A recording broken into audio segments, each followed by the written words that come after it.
श्री सीताराम सिखावस्थी के चैनल में आप सभी का स्वागत है। मैं हूं सिखावस्थी।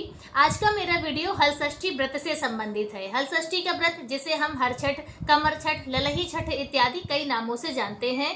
तो आज इस वीडियो में हम जानेंगे कि हल षष्ठी का व्रत वर्ष 2025 में कब मनाया जाएगा, कौन से दिन हमें व्रत रखना है, किस प्रकार से यह व्रत रखा जाता है, व्रत के नियम क्या है, पूजा विधि क्या है, पूजन सामग्री क्या है और बहुत सारी महत्वपूर्ण बातें आज आपको इस वीडियो के माध्यम से प्राप्त होंगी। वीडियो को पूरा देखिएगा और अच्छा लगे तो लाइक कमेंट शेयर कीजिए। चैनल पे यदि पहली बार आए हैं तो चैनल को सब्सक्राइब कीजिए। देखिए, जब कोई भी पूजा हम पूजन के विषय में बताते हैं तो पूजन सामग्री और पूजन विधि यदि साथ में बताई जाती है तो वीडियो थोड़ा सा बड़ा हो जाता है, इसलिए वीडियो को स्किप ना कीजिए, वीडियो को पूरा सुनिए और तभी हमें पूरी जानकारी प्राप्त होती है। तो जो हल षष्ठी का व्रत है यह प्रत्येक वर्ष भाद्रपद मास के कृष्ण पक्ष की षष्ठी तिथि को मनाया जाता है, जिसे हम आम बोलचाल की भाषा में छठ तिथि भी कहते हैं। तो इस दिन हम छठ माता की पूजा अर्चना करते हैं। यह व्रत सभी संतान वाली माताएं करती हैं। अपने संतान के सुखी जीवन, उनके दीर्घ आयु, उनके जीवन से सभी विघ्न बाधाओं को दूर करने की कामना करके इस व्रत को करती हैं। और जो बहनें हमारी संतान प्राप्ति करना चाहती हैं वह इस व्रत को सासंकल्प यदि करती हैं तो छठ माता बहुत जल्द उनकी भी मनोकामना पूर्ण करती है, उनकी भी गोद बहुत जल्द माता रानी भरती है। तो यह जो हल षष्ठी का व्रत है यह षष्ठी तिथि को मनाया जाता है और एक मान्यता यह भी है कि आज की तिथि पर यानी भाद्रपद मास की षष्ठी तिथि पर भगवान श्री कृष्ण जी के बड़े भाई बलदेव जी, जिन्हें हम हलधर या बलराम जी के नाम से भी जानते हैं, तो उनका प्राकट्य हुआ था। तो बलराम जयंती के रूप में भी यह उत्सव आज की तिथि मनाई जाती है। तो चलिए जान लेते हैं कि वर्ष 2025 में यह व्रत हमें कब मनाना है। तो देखिए, जो हल षष्ठी का व्रत है वह वर्ष 2025 में 14 अगस्त 2025 दिन गुरुवार को मनाया जाएगा। देखिए, षष्ठी तिथि प्रारंभ होगी 14 अगस्त की सुबह सवेरे 4 बजे के करीब और फिर 15 तारीख को वह सुबह सवेरे या कह लीजिए या देर रात 2 बजे के आसपास वह जो षष्ठी तिथि है वह समाप्त हो जाएगी। तो इसलिए वर्ष 2025 में जो हल षष्ठी का व्रत है वो 14 अगस्त को ही मनाया जाएगा। अब हम व्रत विधि के विषय में जान लेते हैं कि व्रत हमें किस प्रकार से करना है। देखिए, यह जो व्रत है इसमें हम हलधर की पूजा करते हैं, तो इसीलिए इस व्रत में हल की पूजा अर्चना होती है। तो हल से जुते हुए जमीन पर पैर भी रखना निषेध बताया गया है और हल से जुता हुआ कोई भी अनाज, फल, सब्जी इत्यादि का हमें सेवन नहीं करना है। आज की तिथि पर हम गौ माता की भी पूजा अर्चना करते हैं, तो इसलिए इस तिथि पर गौ के दूध यानी गाय के दूध से बने हुए किसी भी पदार्थ का जैसे दही है, छाछ है, खोया, मिठाई, पेड़ा इत्यादि किसी भी वस्तु का हमें सेवन नहीं करना है। आज की तिथि पर हम भैंस के दूध का प्रयोग करते हैं। वर्ष में सिर्फ यही जो भाद्रपद मास में है कि यह मान्यता रहती है कि आज की तिथि पर हम गाय के दूध की जगह पर भैंस के दूध का प्रयोग करते हैं। तो यह नियम है व्रत के और हमें किस तरह क्या जो वस्तुएं जैसे कि भूमि में होती हैं लेकिन जैसे कि पेड़ों पर होती हैं या पानी में होते हैं, तो उन वस्तुओं का प्रयोग आज के दिन किया जाता है। विशेषता हम लोग जैसे मेवा का प्रयोग करते हैं, जो ड्राई फ्रूट्स होते हैं उनका प्रयोग करते हैं, फलों का प्रयोग करते हैं। फलों में भी जैसे सेब इत्यादि का प्रयोग किया जाता है और उसके साथ ही पसई का चावल आता है जो पानी में होता है, माना गया है कि वो पानी में होता है, तो इसलिए उसका प्रयोग कर सकते हैं। एक नारी का साग आता है जो तालाब में ही होता है, उसकी भी सब्जी बनाकर बहुत से लोग उसका भी सेवन करते हैं। सिंघाड़े के आटे का आप प्रयोग कर सकते हैं। तो इस तरह की वस्तुएं हैं जिनका प्रयोग आप आज के व्रत में कर सकते हैं। और जैसे कि चीनी जो है वह भी शक्कर जिसे कहते हैं उसका भी सेवन आज के दिन हमें नहीं करना होता है। तो कोई भी वस्तु है जैसे आपको मीठा करना है तो उसकी जगह पर आप जैसे खजूर का प्रयोग कर सकते हैं, शहद का प्रयोग कर सकते हैं। तो इन वस्तुओं का प्रयोग करके आप अपनी जो भी भोग प्रसाद बनाए उसे मीठा कर सकते हैं। चीनी का प्रयोग आज के दिन आपको भूलकर भी नहीं करना है, क्योंकि चीनी भी जुताई होने के बाद ही हुआ होती है गन्ने से। ठीक है, तो इन वस्तुओं का आपको प्रयोग नहीं करना है।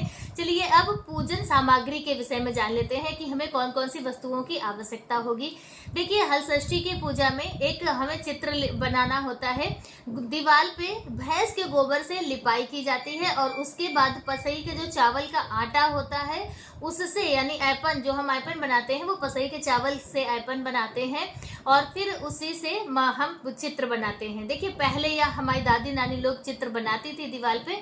अब मार्केट में बने बनाए कैलेंडर आते हैं, वही लाकर और आपको दीवार पे लगा लेना है। लेकिन दीवार में उससे पहले आप या तो गोबर से लिपाई करें, और अब आज के समय में गोबर से भी लिपाई करना नहीं पॉसिबल है, तो आप वहां पर उसी जो पसई के चावल का आप बनाएंगी ऐपन, उसी से आप 5 या 7 थापे लगाकर फिर वहां पर आप कैलेंडर को उस लगा लीजिए। ठीक है, और उसके बाद हमें आवश्यकता होती है पसई के चावल की, और मिट्टी के कुल्हड़ आते हैं, वह कुल्हड़ लेने होते हैं। कुल्हड़ आप अपनी संतान के अनुसार लेंगी। एक संतान पर 12 कुल्हड़ लिए जाते हैं। 6 कुल्हड़ आपको छठ माता के नाम से निकालने होते हैं। बाकी की जैसे आपकी संतानें हो, जितने लोग हों आपके घर में, उस प्रकार से आपको 12-12 की संख्या में वो कुल्हड़ लेने हैं। और उन कुल्हड़ों में हम 7 प्रकार का भुंजा हुआ अनाज लेते हैं और वही भरकर रखा जाता है, और उन्हीं की हम पूजा करते हैं। ठीक है, और इसके साथ ही आज की तिथि पर कुश वृक्ष की पूजा होती है, पलाश वृक्ष की पूजा होती है। महुए का बहुत ज़्यादा आज के व्रत में महत्व है, तो महुए का भी प्रयोग करते हैं। महुए के पत्ते, महुए की डाल इत्यादि का भी प्रयोग होता है, तो वह भी आप पहले से अरेंज करके रखें। और इसके साथ ही देखिए, आज के दिन हम कोई भी फल जो भी फल प्रयोग करेंगे, तो वह जैसे कि सेब का प्रयोग कर सकते हैं, या जो पेड़ में लगते हैं फल उन्हीं का प्रयोग करना है। जैसे केले का प्रयोग पहले तो करते थे, लेकिन अब बहुत से लोग केले का भी प्रयोग नहीं करते हैं, क्योंकि वह भी अब जुताई में होता है, मतलब कि जुताई करने के बाद ही वहाँ पर पेड़ इत्यादि लगाए जाते हैं। तो जैसा आपके यहाँ पर होता हो आप उस प्रकार से कर सकते हैं। तो यह कुछ मुख्य वस्तुएं हैं जो आपको पूजा में आवश्यक होंगी। तो जैसे कुश का पेड़ है, तो वह जब पूजा आती है तो मार्केट में मिलने लगते हैं। यदि आपके आसपास नहीं मिलते हैं तो आप पहले से मंगा लें। कुश की जड़ मंगाई जाती है जिसमें कुश लगा हुआ हो, और पलाश की डाल मंगाते हैं, महुए की डाल मंगाते हैं।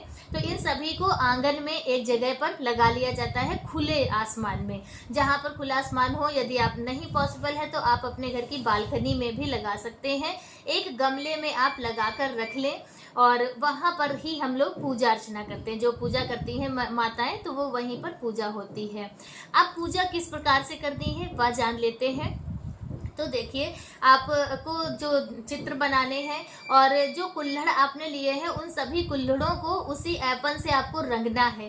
ध्यान रखिएगा, अंदर की तरफ नहीं रंगते हैं, बाहर बाहर उन्हीं कुल्हड़ से रंग कर, और उनमें काजल की और सिंदूर की बिंदियां रखी जाती हैं, और उसके बाद उनमें वही अनाज भरकर रखा जाता है। पलाश के पत्तों में एक चरणामृत जैसा बनाते हैं, मेवे और दही का, जैसे महुए का, वैसे तो महुआ और दही मिलाकर बनाने का महत्व है, लेकिन अब आज के समय में सभी लोग उसमें मखाने, छुआरे इत्यादि मिलाकर फिर बनाते हैं, और उन्हीं में दोने बनाए जाते हैं पलाश के पत्ते के, और उन्हीं दोनों में वह भोग प्रसाद रखा जाता है, पंचामृत जैसा वो बनता है, तो वही उसमें रखते हैं। और एक संतान के 6 पत्ते बनाए जाते हैं। जैसे एक संतान है आपकी, तो आप 6 पत्ते रखेंगे, आपकी 2 संतानें हैं तो आप 12 दोने भरकर रखेंगे। और उसके बाद फिर अब हम पूजा प्रारंभ करते हैं। पूजा प्रारंभ करने से पहले आपको वो चित्र, अपना कैलेंडर लगा लेना है, एक चौकी वहीं पर रख लेनी है, कलश की स्थापना करनी है। कलश के नीचे भी आपको अष्टदल कमल बनाकर फिर कलश रखना है, और उसके बाद वही जो कुल्हड़ है वो माता के सामने आपको 7 प्रकार के अनाज भरकर रखने हैं, और जो पत्ते आपने दोने बनाए हैं उनमें भी आपको वो मेवा और दही का जो मिश्रण आपने बनाया है वो भरकर रखना है, और फिर माता की विधिवत आपको पूजा अर्चना करनी है। देखिए, यह पूजा 2 तरह से भी होती है। बहुत से लोग जैसे कैलेंडर की पूजा अपना अंदर कर लिए, और बाहर कहीं आंगन इत्यादि में जो कुश और पलाश के डालें लगाई है तो वहां पर पूजा करते हैं। बहुत से लोग दोनों चीजें एक ही जगह पर रखकर वहीं पूजा अर्चना कर लेते हैं। तो यह चीज आप अपने घर के अनुसार, अपनी पारिवारिक परंपरा के अनुसार कर सकते हैं।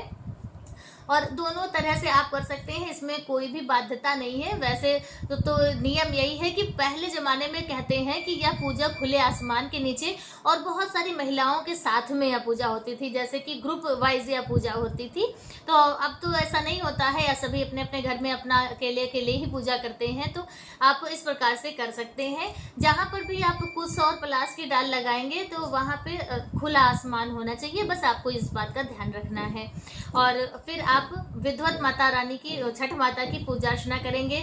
जितने भी देवी देवता बने होते हैं कैलेंडर में, सभी में आपको काजल की और सिंदूर की टिक्कियां रखनी है, इस बात का आप ध्यान रखिएगा।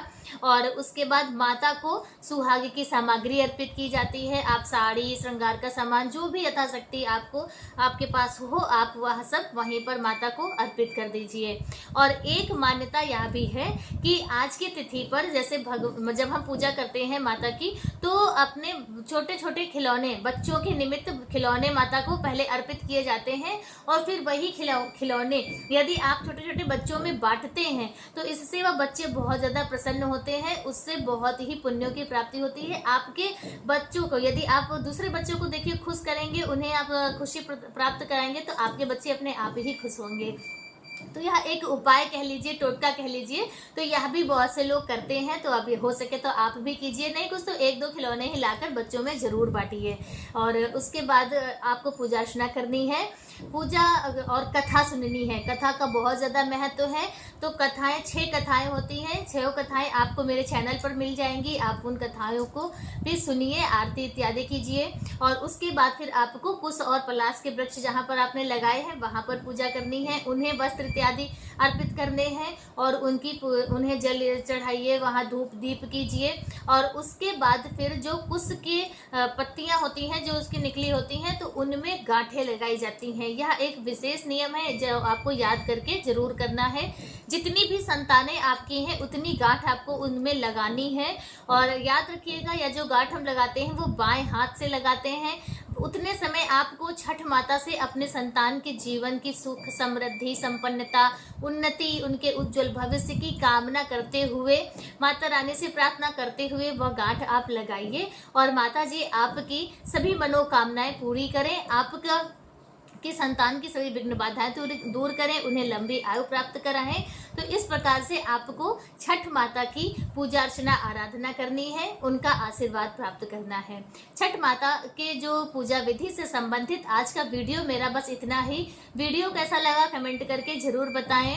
यदि कोई चीज़ भूल गए हो या आपको ना मालूम हो तो आप कमेंट करके पूछ सकते हैं। मिलते हैं दूसरे वीडियो में किसी दूसरी जानकारी के साथ। तब तक के लिए श्री सीताराम।